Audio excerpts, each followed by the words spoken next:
Hi everyone. दोस्तों, एक GR publish किया गया है महाराष्ट्र गवर्नमेंट की तरफ से। वो केंद्र प्रमुख की भर्ती के सिलसिले में है। डिटेल में है, मैं आपको डिटेल में समझाने की कोशिश करूँगा कि ये जीआर क्या कह रहा है। तो समझते हैं। अब ये जीआर आप लोग डाउनलोड कर सकते हैं। महाराष्ट्र गवर्नमेंट की जो ऑफिशियल साइट है उस पर जाकर कर सकते हैं, कोई दिक्कत नहीं। तो जीआर जो है, तो मैं इसकी टेक्निकल डिटेल नहीं बताते बैठता, आपको पता है किसने। इतना याद रखिए कि जो हमारा शालेय शिक्षण विभाग है उसने ये उसकी तरफ से पब्लिश किया गया है। इसमें केंद्र प्रमुख की जो भर्ती है उसके 50% जो पद है वो पदोन्नति, मतलब जो ऑलरेडी टीचर है ना उनको क्या करेंगे, प्रमोशन देके बनाएंगे।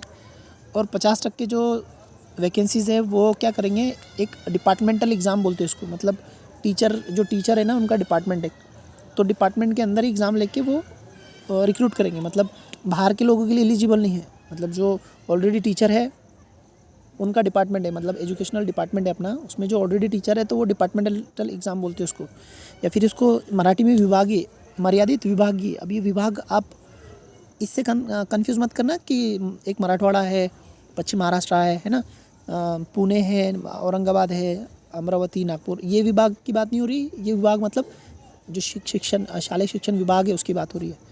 तो जो शालेय शिक्षण विभाग में ऑलरेडी जॉब पर है एज अ टीचर, उनके लिए ये परीक्षा होने वाली है। तो उसको मर्यादित विभागीय स्पर्धा परीक्षा बोलते हैं उसको। तो मतलब 50% प्रमोशन से बनाएंगे। जो ऑलरेडी टीचर है उनको डायरेक्ट प्रमोशन दे देंगे और उनको केंद्र प्रमुख बनाएंगे।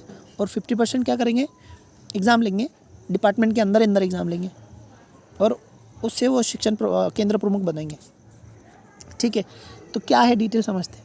एक एक चीज़ें मैं आपको ट्रांसलेट करके समझाता हूँ। अब इसमें बहुत डिटेल बारीकी आपके जितनी ज़रूरी है उतना ही बताता हूँ कि गवर्नमेंट ने एक नियम बनाया था पहले 2010 में कि जो केंद्र प्रमुख है महाराष्ट्र में, जितने भी केंद्र प्रमुख है, तो पहले केंद्र प्रमुख क्या है या केंद्र किसको बोलते हैं या फिर केंद्र शाला किसको बोलते हैं। तो क्या होता कि 10 जिला परिषद के जो स्कूल है उनका एक गढ़ बनाते हैं और उन पे कंट्रोल, मतलब उसका एक कोऑर्डिनेशन होना चाहिए उनमें, है ना। मान लो ये एक स्कूल है, ये 2 है, 3 है, 4 है, 5 है, 6, 7, 8, 9 और एक 10। तो ये इन 10 स्कूल का कोऑर्डिनेशन होना चाहिए एक दूसरे से, और एक किसका इस पे कंट्रोल होना चाहिए, और एक कोऑर्डिनेशन और एक रूल्स के हिसाब से ये कंडक्ट होना चाहिए। तो इसलिए इसमें से कोई केंद्र शाला डिक्लेयर करते, मान लो इसको, और उसमें एक चीफ बनाते, एक मेन बॉस बनाते इनका, जो इन पे कंट्रोल करेगा सब स्कूल पर, वहाँ की सारी चीज़ें इम्प्लीमेंट करेगा, जो योजनाएं स्कूल की। अब सारी बातें समझ लो आप। तो ये जो चीफ बनाते इसको बोलते केंद्र प्रमुख। एक केंद्रीय शाला बनाते इन 10 शाला में से, 10 स्कूल में से, और उसमें से एक को चीफ बनाते, तो उसको बोलते केंद्र प्रमुख। तो ऐसा रूल बनाया था इसने। अब उसमें वो भर्ती, केंद्र प्रमुख की भर्ती कैसी कराई जाएंगी, तो उसके ये रूल है यहाँ पर। मतलब 40% क्या करेंगे, सरल सेवा भर्ती, मतलब जैसे आपकी टीचर की टेट एग्ज़ाम हुई ना, वैसे एग्ज़ाम लेंगे, सरल सेवा बोलते हैं उसको। और आम जो बच्चे जॉब पे नहीं है वो भी बन सकते थे। तो 40% जो वैकेंसीज रहेंगी वो डायरेक्ट एग्ज़ाम के थ्रू, मतलब कोई भी बच्चा उसको एग्ज़ाम देकर मतलब जॉब ले सकता था केंद्र प्रमुख की, ऐसी की जाएंगी। उसमें बाद में आता 30-30 के जो 2 गट है, तो एक प्रमोशन से, मतलब 30% प्रमोशन से बनाएंगे और 30% क्या करेंगे, डिपार्टमेंटल एग्ज़ाम लेंगे, जो जिसके लिए अभी नोटिफिकेशन है वो, ऐसे। बट ऐसा रूल बनाने के बाद में भी कभी ऐसी भर्ती हुई नहीं, गवर्नमेंट ने कभी कर ही नहीं पाई, पॉसिबल नहीं हुआ। तो फिर अब उन्होंने क्या करा, उसके नियम में चेंज किए, और अब जो भर्ती होंगी वो क्या होंगी, इसमें से 50% जितने भी केंद्र प्रमुख की जगह वैकेंसीज खाली होंगी उसके 50% क्या करेंगे, प्रमोशन से बनाएंगे। और जो 50% है वो क्या करेंगे, वो एग्ज़ाम लेंगे, डिपार्टमेंटल एग्ज़ाम बोलते हैं जिसको, डिपार्टमेंट के अंदर ही लेंगे। जो ऑलरेडी टीचर है उनको, उनसे एग्ज़ाम लेंगे, और जो पास होंगे बच्चों को, टीचर्स को क्या करेंगे, केंद्र प्रमुख बनाएंगे। अब वो एग्ज़ाम जो भी रहेंगे, मैं उसका नीचे डिस्क्रिप्शन है डिटेल। तो ऐसा अभी नया रूल बनाया उन्होंने। तो अभी ये शासन निर्णय में क्या क्या बातें हैं वो मैं एक एक चीज़ें समझाता हूँ उसको, है ना।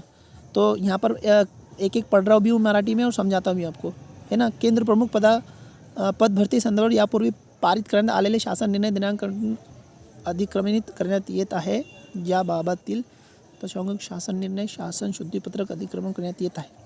काम का नहीं है, आगे बढ़ते। दूसरा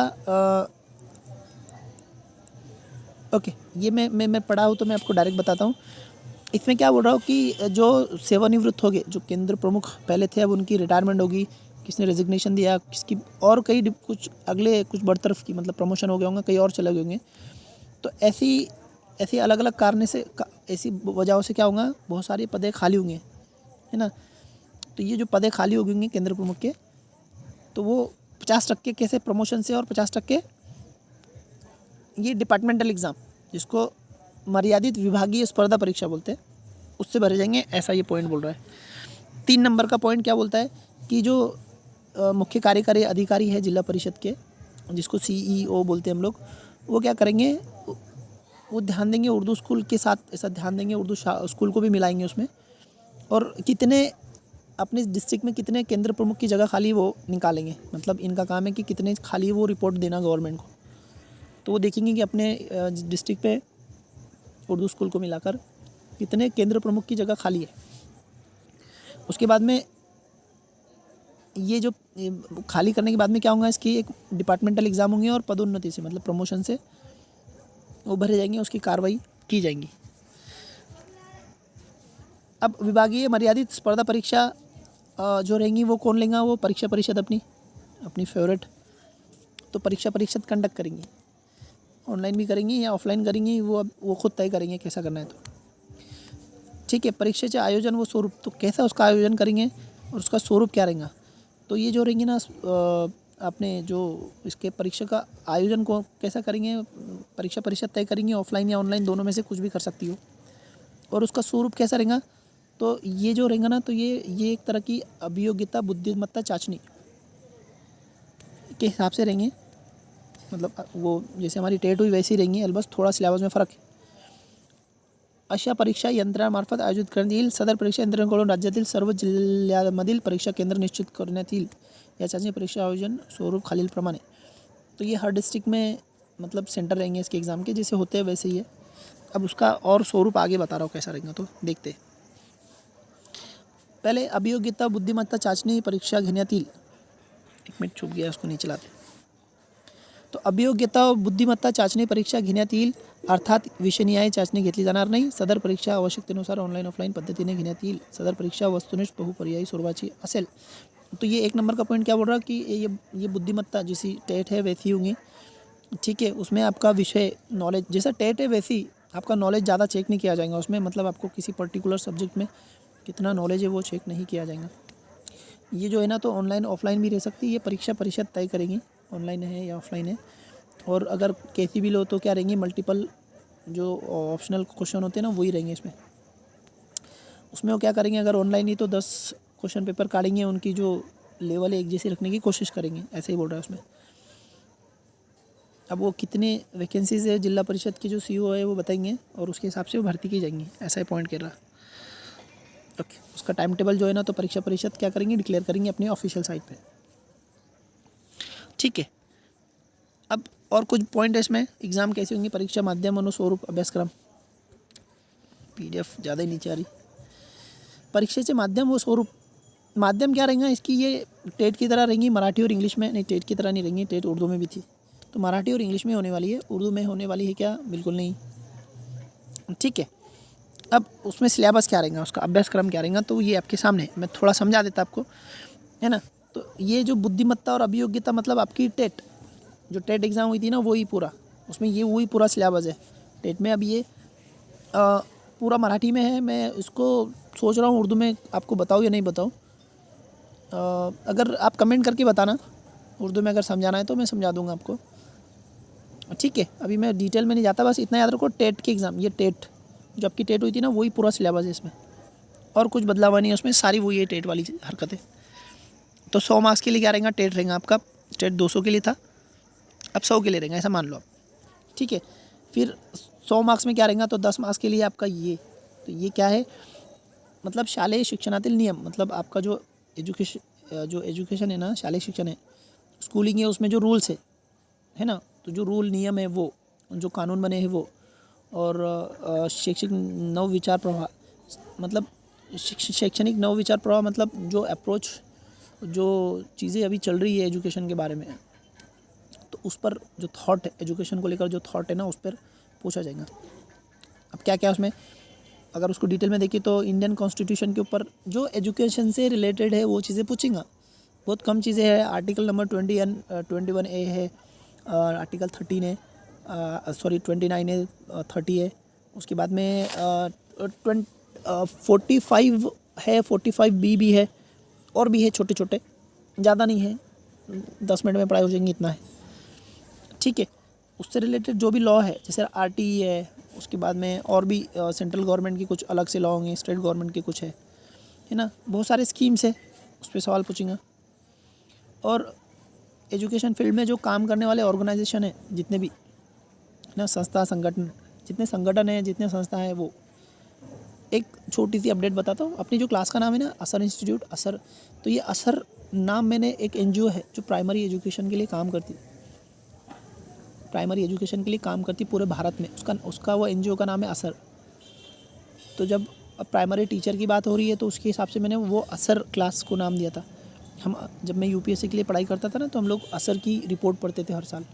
तो वो अपने भारत में एजुकेशन, प्राइमरी एजुकेशन कैसा है उसकी पूरी एकदम लाइव रिपोर्ट देते थे, और हर साल हम वो पढ़ा करते थे।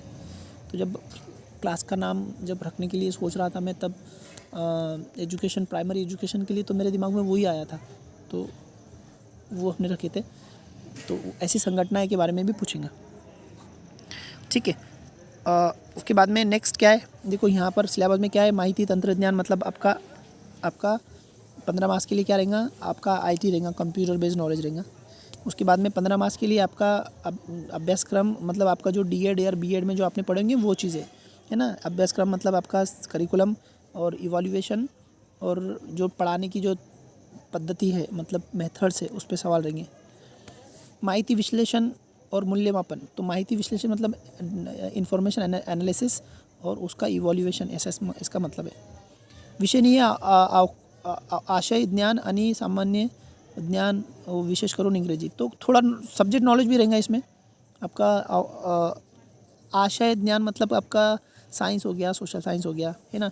सामान्य ज्ञान हो गया, इंग्लिश मराठी के बारे में भी पूछेंगे, आपको छोड़ेंगे नहीं। संप्रेषण कौशल्य मतलब कम्युनिकेशन स्किल आपकी, उस पर भी सवाल पूछेंगे 15 मार्क्स के लिए। तो ऐसा कुल मिला के 200 मार्क्स की ये पेपर होने वाला है। ठीक है, मैंने आपको एक रफली बताया, आप कमेंट करके बताना कि इसको मैं सिलेबस को डिटेल में आपको समझाऊँ तो मैं समझाऊँगा। अभी फिल वक्त मुझे ज़रूरी नहीं लग रहा, इसलिए मैं नहीं कर रहा हूँ।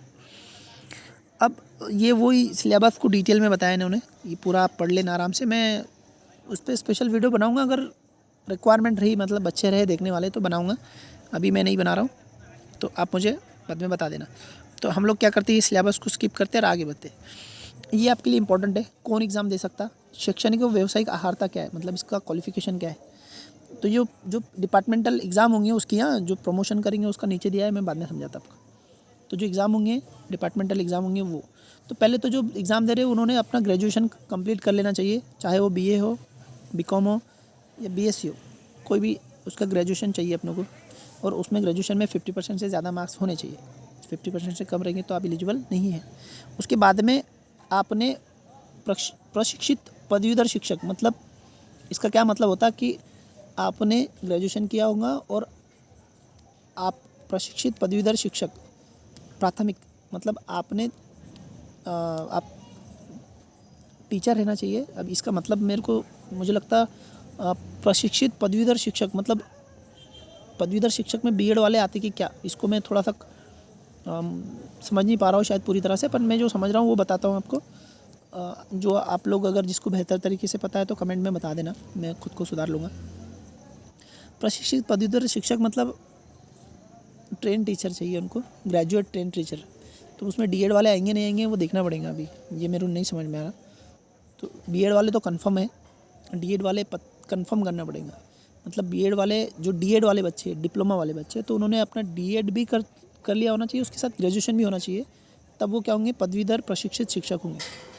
फिर भी इसको प्रॉपर तरीके से इंटरप्रिटेशन कर लेंगे।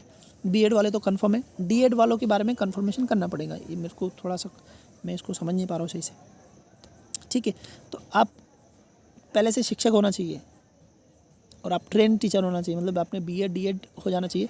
उसके साथ साथ आपका 3 साल का एक्सपीरियंस होना चाहिए शिक्षण सेवक काल छोड़कर, ठीक है, मतलब शिक्षण सेवक काल मिलाकर 6 साल हो जाने चाहिए आपके, तो तब आपके लिए उसके लिए एलिजिबल है। ठीक है, तो ग्रेजुएशन होना चाहिए और 6 साल 3 साल शिक्षक सेवक काल छोड़कर आपका 3 साल का एक्सपीरियंस होना चाहिए। ओके, नेक्स्ट इसकी आखिरी तारीख क्या रहेंगी वो आपको परीक्षा परिषद बता देंगी। सॉरी, कमाल वयोमर्यादा मतलब मैक्सिमम इसके लिए एज लिमिट क्या है, तो वो 50 साल तक का एज लिमिट है उसके लिए। ठीक है, और जो भी अप्लाय करेंगे वो मर्यादित स्पर्धा परीक्षेतील उमेदवार ज्या जिल्हा परिषदेमध्ये कार्यरत असेल त्याच जिल्हा परिषद पात्र असेल। मतलब आप जो डिस्ट्रिक्ट में आप जिला परिषद के शिक्षक हैं, आपको उसी डिस्ट्रिक्ट में फॉर्म डालना पड़ेगा, आप इधर उधर नहीं डाल सकते। ठीक है, पदोन्नति के बारे में क्या एलिजिबिलिटी है, पदोन्नति में भी वही बात है, जिसको अगर प्रमोशन चाहिए तो उसको भी वही है कंडीशन। क्या उसने क्या करना चाहिए, क्या बोलते हैं, प्रशिक्षित शिक्षक होना चाहिए उसने, प्रशिक्षित शिक्षक प्राथमिक, मतलब वही आपका D.Ed B.Ed वाला और ग्रेजुएशन, और उसने भी 3 साल अपने मुकम्मल किए होने चाहिए। 3 वर्ष तो उसके 3 साल तो चाहिए ही चाहिए शिक्षण सेवक काल छोड़कर, है ना, मतलब सेम कहानी दोनों की। कागज पत्रों की पड़तालने के लिए एक कमेटी बनेंगे, वो कमेटी समिति जो भी है ना, तो ये लोग रहेंगे उसमें। एक रहेगा जिला परिषद का कार्यकारी अधिकारी मतलब CEO, समाज कल्याण अधिकारी रहेगा, है ना, सोशल डेवलपमेंट ऑफिसर बोलते हैं उसको, शिक्षण अधिकारी रहेंगे, और माध्यमिक के और शिक्षण अधिकारी, मतलब ये लोग कमेटी रहेंगी, ये आपके डॉक्यूमेंट वेरीफाई करेंगे। ठीक है, अब टेक्निकल बातें आगे इतनी काम की नहीं है। ठीक है, तो ये है, एक बार और बता देता हूँ मैं आपको शॉर्ट में जाते जाते कि केंद्र, अभी इसका टाइम टेबल कुछ नहीं आया, परीक्षा परिषद आपको सब बताएंगे।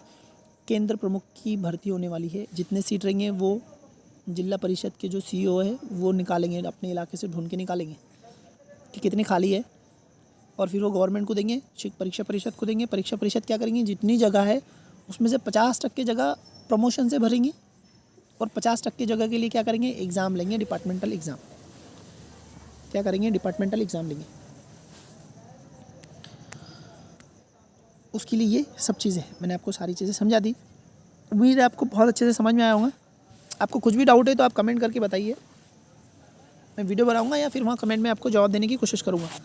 अब जो लोग प्रिपरेशन कर रहे होंगे, तो अगर उनको क्लासेस की ज़रूरत पड़ रही होगी, जो क्लासेस चाहेंगे कि क्लासेस ज्वाइन करना चाहिए, तो अगर उतने बच्चे अगर रहेंगे, मतलब एक बैच अगर बन सकती है, तो हम उर्दू मीडियम के लिए बच्चों को पढ़ा सकते हैं। उसका सिलेबस है ना, बहुत मुश्किल नहीं है, आसान है, पढ़ना पड़ेगा मैं थोड़ा, तो हम लोग करा सकते हैं। अगर उतने एक बैच बनती है तो कराएंगे इंशाल्लाह। ठीक है, तो आप शेयर कीजिए इसे, ज़्यादा से ज़्यादा बच्चों को पता कीजिए, ताकि जो इसके लिए एलिजिबल है वो ट्राई करे, कोशिश करे, केंद्र प्रमुख बनने का मौका है। ठीक है, उम्मीद है आपको समझ में आया होगा। इसको शेयर कीजिए और चैनल को सब्सक्राइब कीजिए, बहुत सारी अपडेट है ना तो मिस हो जाती, तो जनरली मुझे अच्छा नहीं लगता ऐसा बोलना कि सब्सक्राइब कीजिए और बेल आइकन दबाइए, बट वो आप इसको करना ज़रूरी इसलिए क्योंकि जो भी आप लोग अपडेट देते हैं ना, तो शायद आपको दिख जाया करेगा या मालूम हो जाया करेगा, तो इसलिए इतने सारे चैनल को सब्सक्राइब कर ही देते हैं, तो इसको भी कर ही दो। ठीक है, मिलते हैं नेक्स्ट वीडियो में, तब तक के लिए इजाज़त, अल्लाह हाफिज़, बाय बाय।